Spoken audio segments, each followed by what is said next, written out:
በሕፃንነት ጊዜ የሰው ልጆች በ40 በ80 ቀን ተጠምቀው በልጅነት ከብረው ይኖራሉ። እስከ 7 ዓመት ቤቱ ጥያቄ የለም። የሰራተ ቤተ ክርስቲያን 3 ሰዓት ላይ ሲወጣ 3 ሰዓት የተባለው ከ7 ዓመት እስከ 20 ዓመት ድረስ ያለው ከ7 ዓመት እስከ 20 ዓመት ያለው ነው 3 ሰዓት የተባለው። ሲወጣ ጌታ ስራ ፈተው አገኛቸው። 3 ሰዓት ላይ ሲወጣ ስራ ፈተው በልጅነት ከብረው ስመ ክርስትና ሀብተ ወልድና አግኝተው ከሥላሴ ተወልደው ነገር ግን ምግባር የሌላቸው ከምግባር ከትሩፋት የተለዩ አገኘ። እናንተ ምን ነው ስራ ፈታችኋል አለ። ከሕግ ወጣችሁ፣ ሕግ አፍርሳችሁ እንደ ሥጋ ፍላጎት ትሄዳላችሁ። ለምን ትሄዳላችሁ? ተምራችሁ ሃይማኖት ምግባር ለምን አላዛችሁም? የሚል ጥያቄ ነው የሚያስነሳው። እግዚአብሔር ልጆች ከ7 እስከ 20 ዓመት ያለው ዕድሜ የነፋስ ባህሪ የሚሰለጥንበት ጊዜ ነው። እንግዲህ ከ3 ሰዓት እስከ 6 ያለውን ሰዓትም ስናይ ወደ 6 ሰዓት ሲሄድ እየሞቀ ፀሐዩ እየጋለ ነው የሚሄደው። ከቅዝቃዜ ጠዋት ላይ ውጭ አለ ቀዝቃዛ ነው። ከዛ ግን ከ3 ሰዓት በኋላ ደግሞ እየሞቀ ይሄዳል። ልክ የነፋስነት ባህሪ ያለ ሕግ ተሰርቶ በዚህ መካከል በዚህ ክልል ያሉ ሰዎች ወጣቶች ሕግ ካላከበሩ ጥያቄ አለ። ምግባር ካልሰሩ ጥያቄ አለ። በዚህ ዕድሜ ደረጃ ተምሮ ሃይማኖትን ማወቅ ግዴታ ነው። እግዚአብሔር የሚወደውን እግዚአብሔር የሚፈቅደውን ማወቅ፣ ሥርዓተ ቤተ ክርስቲያን መረዳት፣ ለእግዚአብሔር መንግሥት ራስን ማዘጋጀት በዚህ ዕድሜ ክልል ግድ ነው። ግን ስናይ ዛሬ በዚህ ዕድሜ ክልል ያሉት በእውነት ወደ ቤተ ክርስቲያን ይመጣሉ። አሁን ጥሩ ነው። በሰንበት ትምህርት ቤት የሚሳተፉ ብዙ ወጣቶች አሉ። አብዛኛዎቹ ወጣቶች ግን አይሉትም። በዚህ ዕድሜ ክልል ያሉት እስከ 7 ዓመት ያሉት ሕፃናት ሥጋው ደግሞ ይቀበላሉ። ከዚያ በኋላ ያሉት ወጣቶች ጎርመስ ሲሉ ከሥጋው ደግሞ ይርቃሉ። ለምን ነው የሚርቁት? ለምን ነው ሥጋው ደግሞ አይቀበሉም? 6 ሰዓት ከ20 እስከ 40 ያለው ዘመን ነው የእግዚአብሔር ልጆች። ይሄ በጣም 6 ሰዓት ላይ በጣም የሚሞቅበት ቀትር ፀሐዩ ቃጠሎ የሚጨምርበት ጊዜ ነው። በዚህ ሰዓት ሰው ይደክማል። ጥላ ጥግ ይይዛል። በበለጠ በረሃ ላይ መንቀሳቀስ አይችልም። ይሄ ዘመን ፈታኝ ልክ ሰዓቱን ተመልከቱ። ከ6 ሰዓት በጣም ሙቀት አለ። ፀሐይ ከሆነ በበለጠ ደመና ከሌለ በጣም ቃጠሎ ነው የሚሆነው። ጥላ ይዞ ሰው ይንቀሳቀሳል። በረሃ ላይ ያለ ሰው ስራ ፈቶ ብሎ ተግዞ ይቀመጣል። ከቤት እንኳን መቀመጥ አይችልም። ልክ ይሄ ከ20 እስከ 40 ያለ የሰው ልጅ የዕድሜ ክልል የወጣትነት ዘመን የእሳትነት ዘመን ነው። የእሳት ባህሪ የሚሰለጥንበት እንግዲህ ሰው 4 ባህሪያት ተሰጋሉበት።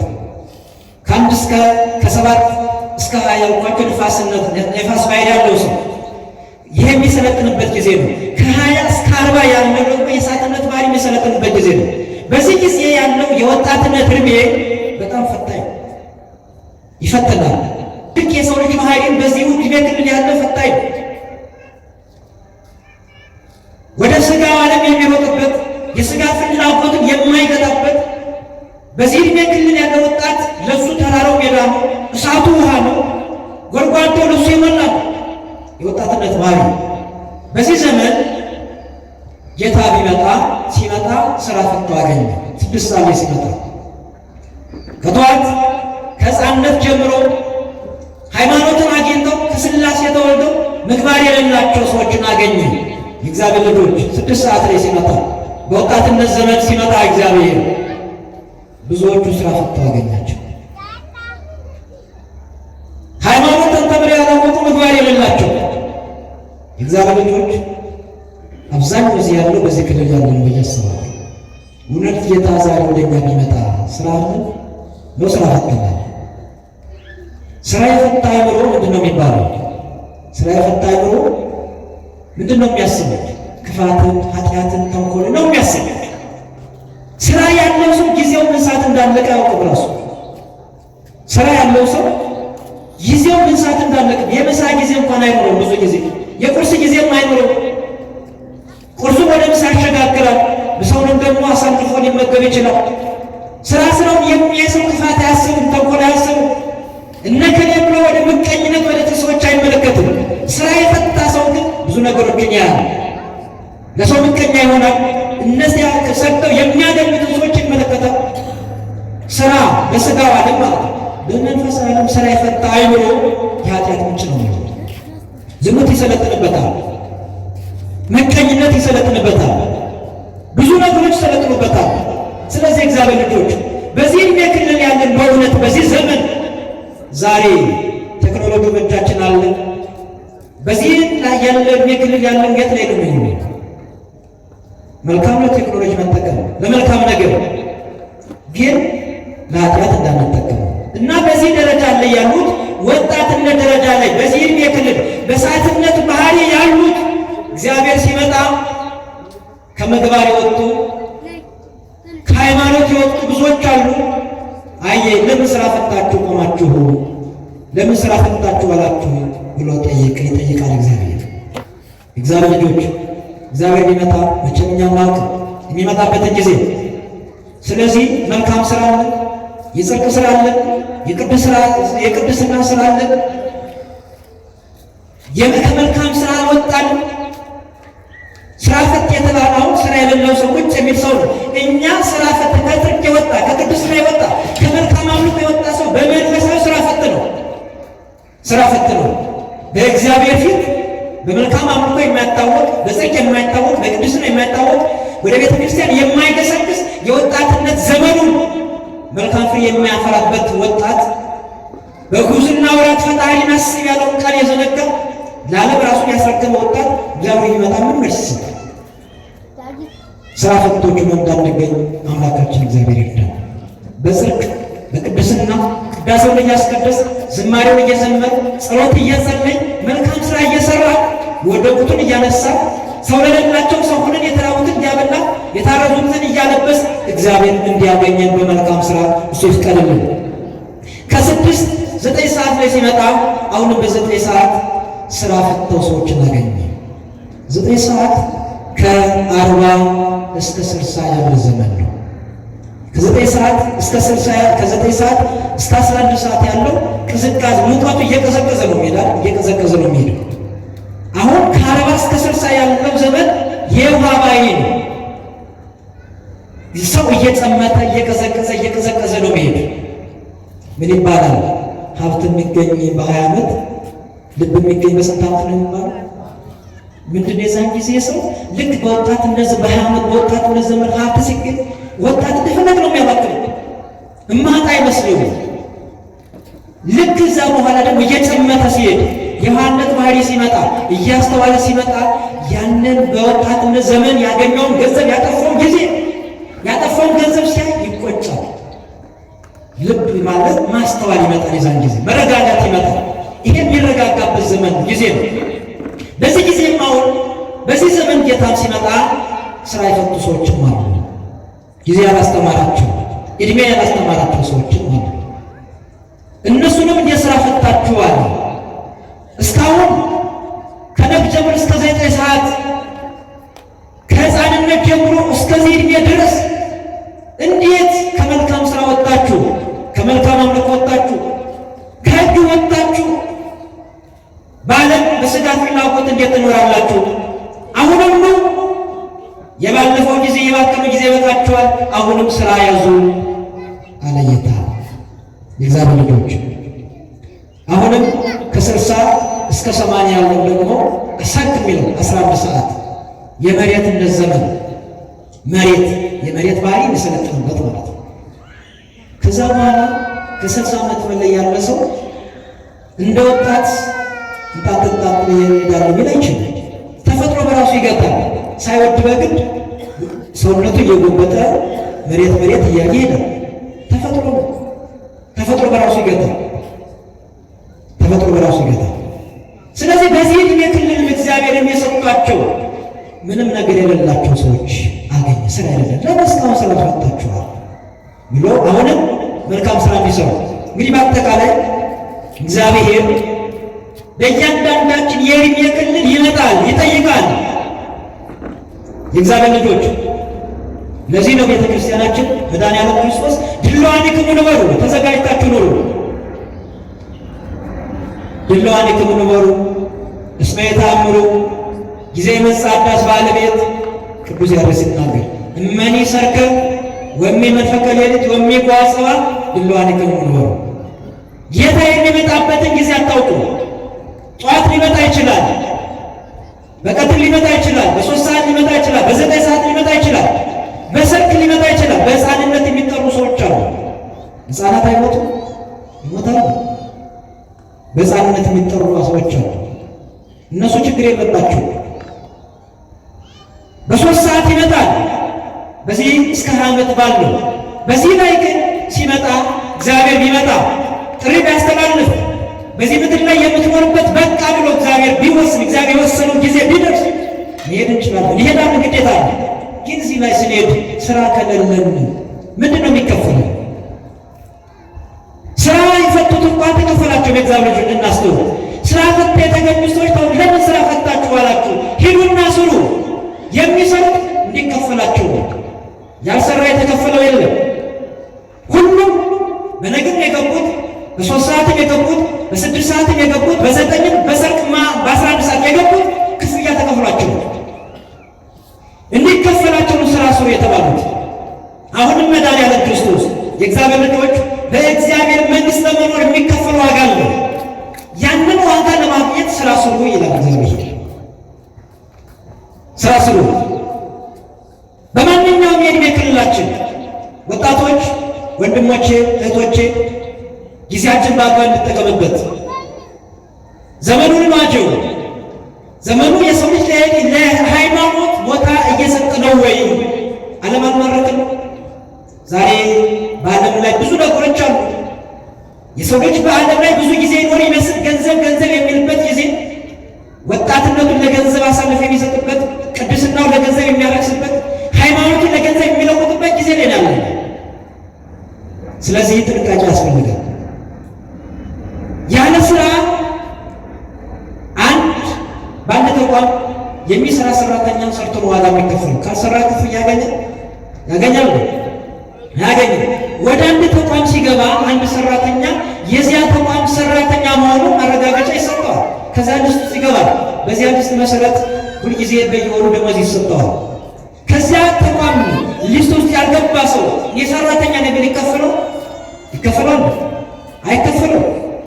ልክ አሁንም ኦርቶዶክስ ሃይማኖት ያልገባ በልጅነት ያልከበረ ሰው በኦርቶዶክስ ሃይማኖት የሚገኘውን ዋጋ ላገኝ ግን አይችልም።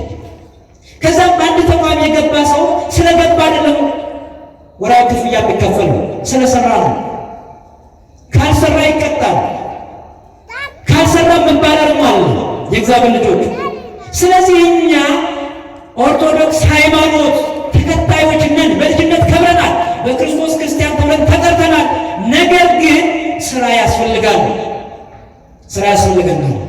ስለዚህ ዘመናችን በአግባብ እንጠቀምበት። መቼ እንደምንጠራ አናውቅም። የወጣትነት ዘመናችን ቅድም እንደነገርኳችሁ ዛሬ በጣም የሚባክንበት ጊዜ ላይ ያለነው። ስለዚህ በአግባብ እንጠቀምበት። ጌታ ቢመጣ ክፍያ የለንም፣ ዋጋ የለንም። በ6 ሰዓት የገቡት እንዲያው ነው። ስለዚህ ሁላችንም ዋጋ ለማግኘት ነው። አባቶቻችን መላ ዘመናቸው ጸባጋን ታግሰው፣ ድምፅ አራዊት ታግሰው፣ ዳዋ ጥሰው፣ ድንጋይ ተንተርሰው፣ ካለም ተለይተው፣ እርስቴን ውጤ ከማለት ወጥተው፣ ረሃቡን ጽሙን ተቋቁመው ሁልጊዜ ማታ ጸሎታት ወለሊት ስግደታት ሌሊት እንቅልፍ እንዳያሸንፋቸው ይሰግዳሉ። ሌት ቁሞ ቀን ቁሞ ይጸልያሉ። ምን ለማግኘት ነው? ዋጋ ለማግኘት፣ ለመንግሥተ ሰማያት ዋጋ ክብር ለማግኘት። ሰማዕታት አባቶቻችን ምን እላቸው? ክርስቶስን አምነው በክርስቶስን ተጠርተው አላውያን ነገሥታት ተነስተው ክርስቶስን ካድረጣው ስገዱ ሲባል በወጣትነት ዘመናቸው ለቅዱስ ጊዮርጊስ ለቅድስት አርሴማ በሐመስ በእሳትነት ባህሪ የነበሩት ክርስቶስን አንክድን ለጣዖት አንሰግድም በማለት እጅጋቸውን ለሰንሰለት አንገታቸውን ለስለት መላ አካላቸውን ለእሳት የሰጡት ከሃይማኖት ላለመውጣት ከጽድቅ ስራ እንዳይወጡ ከእምነት ስራ እንዳይወጡ ነው። የእግዚአብሔር ልጆች ሃይማኖት አምኖ የሚጨረስበት አይደለም። ሁላችን ክርስቶስን ተከትለናል፣ ግን ለመንግሥተ ሰማያት በቃን ማለት አይደለም። አንድ ሰው ባሪያውን ለ80 ቀን በልጅነት ከበረ ማለት ለመንግሥቱ በቃ አይደለም። ሂዶቶች አሉ፣ ስራዎች አሉ። ሰው ከእናቱ ማኅፀን ተወልዶ በሥጋ እያደገ እንደሚሄደው ሁሉ ከሥላሴ የተወለደ ሰው በጸጋ ያድጋል። በጸጋ ማደግ አለ። አባቶቻችን የምንላቸው ለተክለ ሃይማኖት ክንፈ ወርቅ የምንላቸው ሌሎቹም ቅዱሳን እንዲሆኑ በደመና ተጫሩ የምንላቸው በባህር ላይ ተራመዱ የምንላቸው ቅዱሳን ብለን የምንጠራቸው ሁሉ በ40-80 ቀን ባገኙት ልጅነት ብቻ አይደለም፣ ስራ እየሰሩ ነው። ስለዚህ እኛ ስራ ያስፈልጋል። እግዚአብሔር ልጆች በጸጋ እያደግን አይደለም፣ በጸጋ ያደግን እውነት ነው የምነግራችሁ። በጸጋ ያደገ ክርስቲያን ጸብ ክርክርን ከሱ ያርቃል፣ ተንኮልን ከሱ ያርቃል። በጸጋ ያደገ ክርስቲያን ሙሉ ሁለንተናው ሰማያዊ ነው የሚሆን። በአንደበቱ ክፉ አይወጣም፣ በልቦናው ክፉ አይታሰብ፣ ለወንድሙ ክፋት አይሆንም። የወደቀውን ወንድሙን ያነሳል። ፍቅር እንጂ ጸብ የለበትም፣ አንድነት እንጂ መለያየት የለበትም። እኛ ግን እነዚህ ነገሮች ርቀውናል። ስለዚህ ስራ ፈትናል ማለት ነው። በጸብ ውስጥ አይደል ያለ ነው፣ በመለያየት አይደል ያለ ነው፣ በዘር አይደል ያለ ነው፣ በገንዘብ ፍቅር አይደል ያለ ነው፣ በስልጣን ሽኩቻ አይደል ዓለም ያለችው ከቤተክርስቲያን ጀምሮ እስከታች ድረስ። ስለዚህ እኒህ ነገሮች ያስቀጣሉ፣ ስራ ፈትነትን የሚገልጹ ናቸው። ይሄ መንፈሳዊ ስራ ወጥተናል ማለት ነው። ስለዚህ እናስተውል፣ ጌታ ሲመጣ እኔም ስለሚጠይቅ ማለት ነው። ስለዚህ አሁንም ክፍያው አንድ ነው ለሁሉም። በወጣትነት ዘመን በሕፃንነት ለምሳሌ በሕፃንነት እኛ ኦርቶዶክስ አማኞች ልጆች ስለሆን በ40-80 ቀን እንጠመቃለን። ሌላ እምነት ተከታይ የነበር ወይም ማያምን ሰው በ80 ዓመቱ መጥቶ ቢጠመቅ በ40 ቀን ከተጠመቀው ሕፃን ጋር አንድ ነው። ጽድቅ ከልጅነት ጀምሮ ሲሰራ የኖረ ሰው በኃጢአት የወደቀ ሰው ቢመጣ በንስሐ ታጥቦ ታድሶ ከብሮ ዋጋው ግን ሁሉም ዋጋ ግን አንድ ዲናር መንግሥተ ሰማያት ነው ዋጋቸው። በዚህ ጌታ ምንድን ነው በመምህራን አድሮ ነው የሚለው። በመምህራን አድሮ ሳይማሩ ሳያውቁ የቀሩትን አሳውቆ ሃይማኖት እንዲይዙ በቃለ መጽሐፍት ገሥጸው ምግባር እንዲሰሩ ያደርጋል። ማን? እግዚአብሔር። እግዚአብሔር ልጆች ዛሬም እግዚአብሔር ጉባኤ ሲዘጋጅ ለሁሉም ነው። በዚህ ዕድሜ ክልል ያለነው ሁሉ በ3 ሰዓትም ያለነው በ6 ሰዓት ያለነው በ9 ሰዓት ያለነው በ11 ሰዓት ያለነው እግዚአብሔር ይናገራል፣ ይመክራል። ስራ ይፈታል ካለ ስራ እንድንሰራ እግዚአብሔር ይርዳል። በዓለም ላይ ስራ የለኝ ብሎ የሚጨነቅ የሰው ልጅ ለሥጋ ሕይወቱ ስራ ጠቻለሁ ብሎ ወደ እግዚአብሔር ቤት መጥቶ የሚጮኸው እባክህ ጌታዬ ስራ የለኝም የሚለው በሥጋ ሕይወቱ ስለሚራብ ስለሚጠማ ነው። የእግዚአብሔር ልጆች በነፍስ ስራ ፈታ ሰው በሥጋ ስራ የሌለው ሰው በሥጋ ሕይወቱ ስራ የሌለው ሰው ምን ይሆናል? ለረሃብ ይጋለጣል፣ ለበሽታ ይጋለጣል፣ እስከ ሞት ድረስ ይደርሳል። በመንፈሳዊ ሕይወቱ ስራ የሌለው ሰው ረሃበ ነፍስ አለ፣ ደዌ ነፍስ አለ፣ ሞተ ነፍስ አለ። ታዲያ የሥጋ ረሃብ ብቻ ነው የሚያስፈራው? የሥጋ ስራ ማጣት ብቻ ነው የሚያስፈራው? በነፍሳችን ስራ ከሌለን በሥጋ ስራ የሌለው ሰው ለችግር እንደሚጋለጥ፣ ለረሃብ እንደሚጋለጥ፣ ለበሽታ እንደሚጋለጥ ሁሉ በነፍሱም ስራ የሌለው ሰው ለነፍስ ረሃብ፣ ለነፍስ በሽታ፣ ለነፍስ ሞት ይጋለጣል።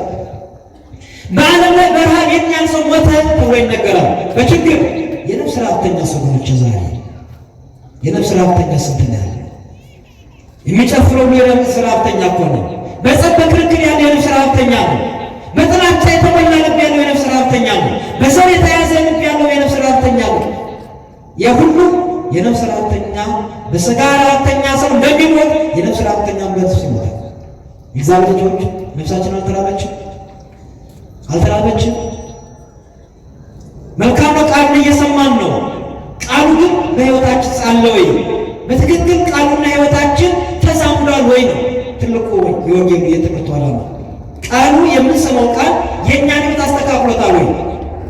ልባችን የጠመመ የለውም፣ ክፋት የለውም፣ ተንኮል የለውም፣ ዘር የለውም፣ የዝሙት መንፈስ፣ የተለያየ ዓለማዊ ሀሳብ የለበትም ካለን ማስተካከል።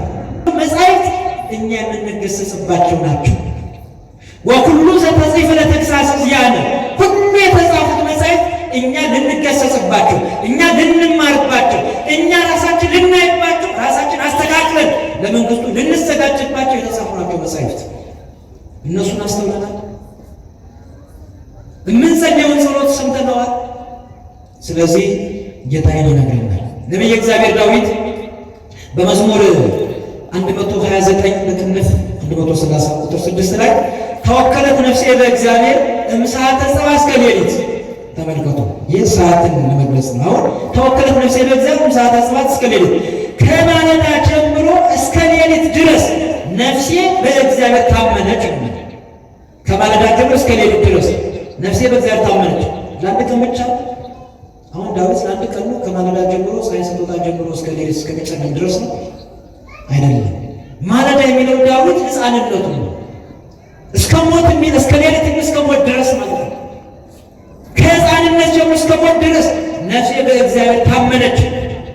የእግዚአብሔር ልጆች ክርስቲያን እስከ ሞት ድረስ ነው ክርስትናው ሕይወት የሚጠይቀው፣ ጽድቅ የሚጠይቀው፣ ቅድስና የሚጠይቀው፣ ስራ የሚጠይቀው። በሕፃንነት ሰርተን በወጣትነት አንተው፣ በወጣትነት ሰርተን በማዕከላዊነት በ60 ዘመን አንተው፣ እዛም እስከ 60 ዓመት ሰርተን በ80 ዓመት አንተው። እስከ ሌሊት ድረስ እስከ ሞት ድረስ ነው። ጠዋት የተባለው ልጅነት ሕፃንነት፣ ሌሊት የተባለው እስከ ሞት ድረስ። ስለዚህ እኛ አንድ ሰሞን ጽድቅ እንሰራለን፣ አንድ ሰሞን እናስቀድሳለን፣ አንድ ሰሞን በቤቱ መጥተን እናለቅሳለን፣ ከዛ ደግሞ እንጠፋ። ሕይወታችን በዚህ መልኩ ነው ያለው። ወጣ ገባ ነው፣ ውጣ ውረድ አለው ሕይወት። ትክክል ነው። ጻድቅ መቼም አንድ አልጋ ባልጋ አይደለም፣ መውደቅ መነሳት አለ። ግን ወድቀን እንዳንቀር፣ ወድቀን እንዳንቀር ሃይማኖት በዚህ ምድር ላይ እስካለን ድረስ ነው ጽድቅ የምንሰራው። አንድ ሰሞን ሰርተን አንድ ሰሞን የምንተው አይደለም።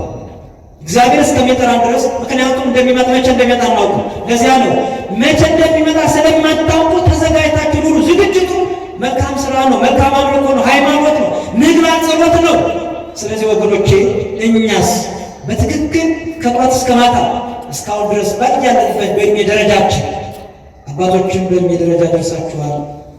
በወጣትነት እስከ ዓመት ያላችሁ አላችሁ፣ እስከ 40 ዓመት ያላችሁ አላችሁ፣ በ60 እስከ 60 ያላችሁ አላችሁ። ከዛ በላይ ግን የመጣንበትን እስኪ ጊዜያችን አባከን መልካም ስራ እየሰራን የመጣው በፍቅር በቅድስና በጽድቅ ነው የመጣው። ስጋውን ደግሞ እየተቀበል በስጋው ደግሞ ታትመን ነው የመጣው። ቅድስናችን አልጣለው፣ በዝሙት አልረከስን። እስኪ እንየው በኋላ ጊዜያችን። ስለዚህ ጌታ ምንድን ነው በሶስት ስራ ሲመጣ ስራ የፈቱትን ወደ ስራ ግቡ፣ ንስሐ ገብታችሁ ወደ ስራ ግቡ። ስራ የፈቱት ወደ ስራ የሚገቡት ንስሐ ገብተን እንግባ ወደ ስራው። በወጣትነት ያለን ንስሐ እንግባ። ስራ ፈተን ካለን በስራ ፈትነት ኃጢአት ወድቀን ከሆነ ንስሐ ገብተን ስራ ጀምር። ንስሐ ካልገባን ስራ ብንጀምር ከንቱ ስለሆነ ማለት ነው። ያንን የነበረውን ቆሻሻ አስወግደን ነው በአዲስ ነው መጀመር ያለብን። ስለዚህ በ6 ሰዓት ያለ በ20 ዓመት ያለ ነው፣ በ40 ዓመት ያለ ነው፣ በ60 ያለ ነው። እኛ እያንዳንዳችን በያለንበት ጊዜ ዛሬ ንስሐ ገብተን ስራ ጀምር። ክፍያ ስላለ ከዛ ውጭ ክፍያ የለም። ክፍያ የዘላለም ሕይወት ነው። ጌታችን ኢየሱስ ክርስቶስ በወንጌል በዮሐንስ ወንጌል ምዕራፍ 9 ቁጥር 4 ላይ ቀን ሳለ የላከኝን ስራ ላደርግ ይገባኛል፣ ማንም ሊሰራ የማይችልበት ሌሊት ይመጣልና። ተመልከቱ፣ ቀን ሳለ የላከኝን ስራ ላደርግ ይገባኛል፣ ማንም የማይሰራበት ምን ይመጣል? ሌሊት ይመጣል። አሁን ጌታ ኢየሱስ ክርስቶስ ቀን ሳለ እያለ የሚናገር በስጋ ሕይወት ያለበትን ጊዜ ነው። የዛን ጊዜ አስተምሮ አምላክነቱን በታምራትም በትምህርትም አሳምኖ ሐዋርያትን ማለት አለበት፣ መስራት አለብኝ። ሌሊት የተባለው ሞት ነው፣ ማንም የማይሰራበት። አሁን ሌሊት የሰው ልጅ ቀን ይቀሰቀሳል። ማንኛውም ሰው ማለዳ ፀሐይ ስትወጣ ሁሉም ሰው ወደ ስራው ይሮጣል አይደል? ሲሰራው ሲጨልም ወዴት ነው የሚመጣው? ወዴት ነው የሚመጣው? ወደ ቤቱ። ከዛ ሌሊት ምንድን ነው የሚያደርገው? ያርፋል፣ ይተኛል። የእግዚአብሔር ልጆች ሌሊት እኮ የሞት ምሳሌ ነው። በሌሊት ስራ እንደማሰራ በሞት ከሞት በኋላ ጽድቅ የለም፣ ቅድስና የለም። ቀን የተባለ ይሄ የህይወት ዘመናችን ነው። በህይወት ዘመናችን እያለን መልካም ስራ ካልሰራን ከሞት በኋላ ምንም ስራ ይሰራል? የተኛ ሰው ስራ መስራት ይችላል? ተኝቶ ሰው መስራት ይችላል? አይችልም። ሞቶ ሰው መስራት ይችላል? ጽድቅ የለም፣ ቅድስና የለም፣ ህይወት የለም። ስለዚህ ቀን ህይወታችን ሳለ ሳይጨልምብን ጨለማ ሞት ሳይመጣ ጨለማ ሞት ሳይገድበን ቀን የብርሃን ዕድሜያችን ሳለ መልካም ስራ ልንሰራ ያስፈልጋል። ጊዜያችን እንጠቀምበት ወገኖች።